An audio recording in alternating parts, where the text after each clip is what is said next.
I am Captain Spawn, and this is day 329 of Spawn Year.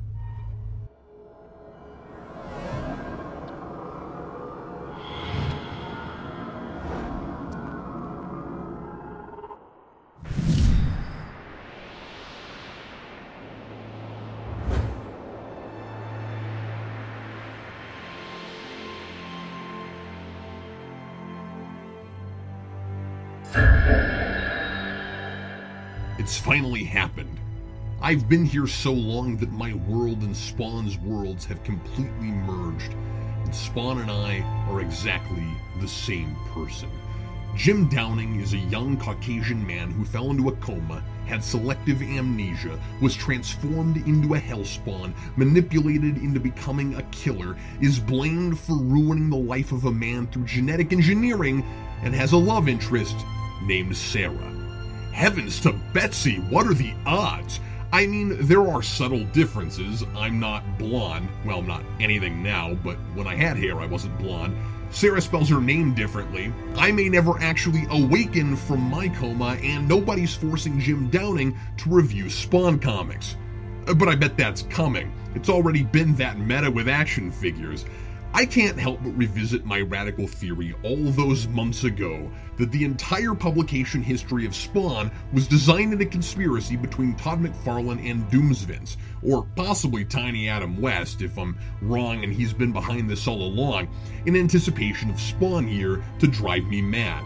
36 days away from the end, this would be a clever ploy. Make me once again question my sanity by creating a new Spawn with just enough similar elements in his situation that I'll become suspicious and ask, is this even possible? Am I reading the real Spawn issues, or am I so far gone that I'm not only hallucinating this alleyway, as Captain Cagliostro claimed before I blew him away with his own coke ammo firing gun, but I've delusionally invented an elaborate conspiracy in which these comics reflect my fantasy because the comics themselves were dreamed up for this fantasy? What if what McFarlane did was actually brilliant? What if it went down in history as the tightest and most provocative superhero horror story ever told in comics, spawned a better film than the typical Hollywood popcorn schlock movie my mind dreamed up, and that gave way to a beloved film franchise that changed the culture's perceptions of what comic book movies could be before The Dark Knight was even conceived of? What if my grief-ridden, soda-shocked brain made Spawn terrible just because I subconsciously felt the need to torture myself? What if there's no such person as Brian Holguin or David Hine or Alan McElroy? What if I wrote all of these Spawn comics the way I've read them in this horrible place? Myself. Oh God, I might be the only person in history who had to endure any of this narrative insanity. And if so, I'm a masochist. I must really, really hate myself. Well, I blew the brains out of the dwindling remainder of my own reason, so that would about clinch it. But no, I don't really believe all of that. I still believe with all my being that the real Dan Torrey sent me that warning from outside this place, and that all I have to do is ride this out to the end, and the true origin of this bizarre facade will finally be revealed. I killed Captain Cog because he's not real, because he is not the personification of my rational mind, and because I have vowed to let nothing stand in the way of returning to my real life. So does that make me a murderer? Have I embraced my role as the heartless killer Tiny Adam West thinks he's molding? Only time will tell. But if anything here is not a fantasy, then I was a murderer long before Tiny Adam West came along. And if I am nuttier than an almond joy, and I am responsible for this entire delusion, including these comics, then man, I sure thought I was more creative than this. There's not a lot to say about this issue because, unlike 187, this one's back to drawn-out Dullsville, forcing me to follow conversations that go on far too long and are filled with extraneous dialogue that reveal very little about these people, this situation, or the mythos. Jim is sent to a facility after the hospital explodes that's overflowing with patients.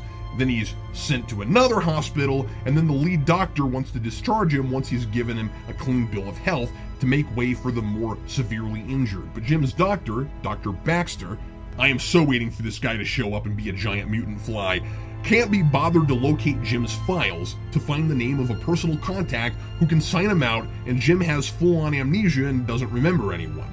Then Sarah comes to the rescue and she is able to sign him out, even though there's no paperwork stating any sort of relationship to the patient. And believe it or not, that's the bulk of this issue. Riveting stuff, right? McFarlane still thinks anything involving file folders is edge-of-your-seat drama. I think the whole point is that Dr. Baxter is a shady character with a secret agenda and is trying to keep an eye on Jim, but geez, you can't make that clear without a tediously long full-page scene of a generic doctor we'll likely never see again, giving one side of a phone conversation? It's played up as super tense, but it reads as super boring.